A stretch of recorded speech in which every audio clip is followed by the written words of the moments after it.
Practice. Uniform's got to be what you have on right there. Your gold shirt, your red shorts, and they got to be tucked in. They're real stickler for details with that in the military. Now, we have a tradition out there at MMA that we started when my father was here, that, you know, once it starts getting warmed up and you go, hey, coach, can I take my shirt off? I'll go, yeah. You're going to have some place where you can let your hair down, what little hair you have, when you come out to track practice. Now, these guys know that. Come on in. All right. Sit down over here, Pierre. Okay. So that's your uniform you come to practice in. Now, obviously, if the weather is colder or if it's raining, then I'd advise you to always wear your sweats. A lot of guys come over a lot of times when it's real cold and they go, Coach, I tried the sweats on the first day and I got real hot. Big deal. You can just take them off. It's better to have something with you and then you can interchange depending on the weather than not have anything at all. Now, we will have practice rain or shine at MMA. If it's raining, we go in the gym. Basketball season will be over with in another week or two, and that's our top priority, the gym. That's ours if we need it. If not, we got an all-weather track, for goodness sake. We can handle that. Now, so that's the uniform, good to go, weather. Shoe issue. Now, I don't issue out your training shoes. Now, if you want to come up here, Rodriguez, if you want to get some training shoes, obviously you want to get some type like Rodriguez has, which has a bigger heel on the back. Training meaning that you're going to be running long distance in them just to train to get ready for the meet. That doesn't necessarily mean he's going to be a miler or a 2-miler. He's just saving his legs for the meet. Now, those shoes that they issue at MMA, you can go ahead and sit down. Those shoes they issue at MMA, those are pretty good little ASICs. They're not the most expensive ASICs you can get, but they're functional. So if you want to use those, go ahead. Do not come out here in boat shoes like that. Now, those are good looking shoes, but they're not functional. Your feet will start bothering you incredibly, but you'll get blisters. I had a kid come out one time, he says, Coach, I want to run track. And he came out with shoes, something like that, and I said, you're going to hurt your feet, son. Oh, I'm good, Coach, I'm tough. He ran one lap and he fell out and took his shoes off. He had 2 big blisters on the bottom of his feet. That track out there is about 15 years old. Now, it's still functional, but the problem is it's very hard now. So the reason I bring that up is we don't jump right on that track right off the bat, because if we did that, everybody in this room would have shin splints. Rodriguez can attest to that. So what we do is we start off on the grass on the football field, and we gradually get you in condition, because basically a shin splint has to do with your calf muscles not being strong enough or your shoes not fitting you proper enough.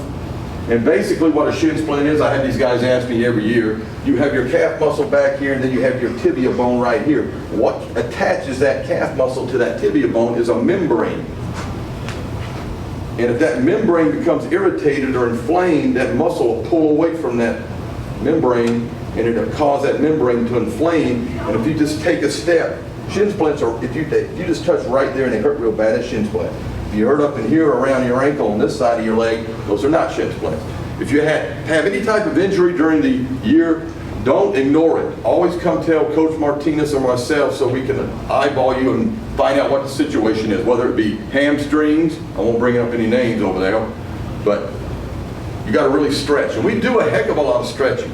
We run a lap or two, and then as the season progresses, we get up to jogging 4 laps, nice and easy, to get warmed up, to get the blood into the belly of the skeletal muscle, and then we stretch you.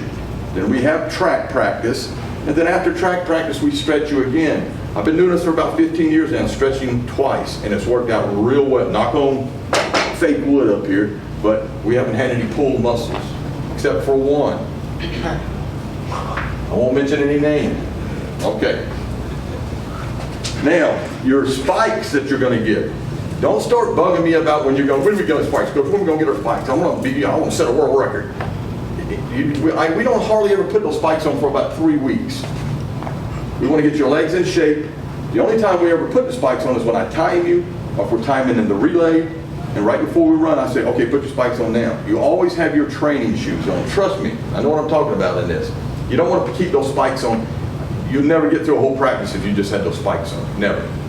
Something would break down in your ankle, or your knee, or your calf, or whatever. But I will give you, I'll myself issue the spikes to you. You don't have to pay for them. MMA does. Just like MMA pays for your training shoes if you want to use the ones that the QM issues out.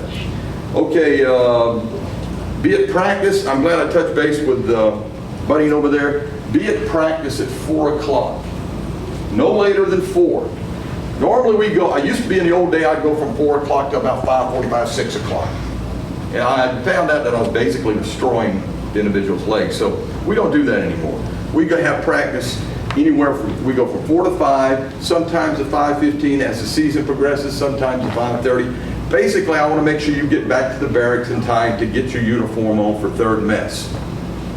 Okay? The better we work with the military, the better off we are, and vice versa. Now, I've always had a great rapport with them. Now,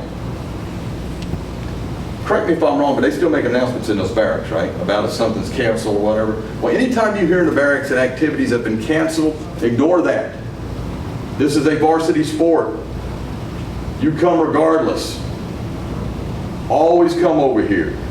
Now, there's an exception to the rule here. I mean, if there's a number 5 tornado heading this way, Coach Mike told me to go to the gym. No, stay okay. Hurricanes coming, stay over there.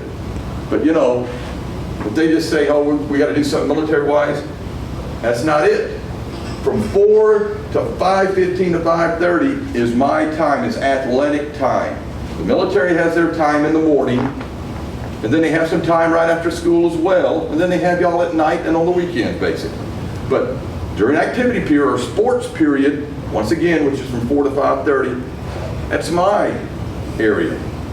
Now, if your DI comes up to you and says, hey, you need to do this and do that, hey, I'll work with him, but make sure you come and tell me what's up. And then I'll probably agree with the DI 100% of the time. But just make sure you come and talk to me. From C Company to where I'm standing right here is about 50 yards. From all the other companies to where the track is 100 to 150 yards. If you can't walk that far and tell me what's up, you're not going to be on the track team for long. My days of walking to the barracks and trying to get athletes out of the barracks like I used to do are over with. I'm going to give you one chance, and then I used to give you 3 strikes, I'm giving you 2 strikes now. If I have to go track you down and find you in a barracks and you're just sitting there eating cookies, talking with your buddies, not going to track practice because you just didn't feel like it, you don't deserve to be on the team. All your other teammates are out there working hard, and you're in here just doing nothing.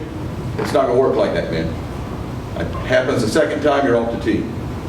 If you're going to be late for practice, bring me a chit. Tutorial after school goes only to 3:25. If a teacher tries to keep you past 3:25, they're not supposed to. Now, there may be an exception to the rule why they need to keep you there. If that's the case, have them write me a note and bring it to track practice. If you've got IPT, you've got to go to IPT. That overrules track practice, any sport, anything. You've been bad in the classroom, been bad to somebody, you got to pay the price. But right after that, a lot of times those DIs and ADIs will let you out early, and you can come to track. Even if we've only got 15 or 20 minutes left, come to track practice and check with me. If we're almost done with practice, I'll look at you and go, thanks for coming, and let me know you're going back to the barracks. If you have a problem academically, where you're doing bad in some of your grades, like I had types come up to me in numerous occasions about calculus, chemistry, whatever the case may be, a very hard English test coming up, said, Coach, I need this afternoon to study. I've got this test tomorrow. Now, they don't let me know about all that procrastinating that they were doing prior to that, but if they ask me that, I'm going to let them go. So I got to tell all my classes. You know, everybody says that you've got academics is number 1, and then you've got military and athletics 2 and 3. Well, I don't agree with that. I think it's academics 1, 2, and 3. And then that military and athletics is a bonus. And I've been an athlete my whole life, and I like athletes, but you guys are here to get an education, number 1. Correct me if I'm wrong. Anybody disagree with that? Better believe it. All your parents are going to agree with it as well. Okay. Track meets are normally on Friday or Saturday. I touched base on that earlier. The track schedule will be completed by Friday. I'll let you know. We're not in TAPS anymore, which was our district. Texas Association of Private Parochial Schools.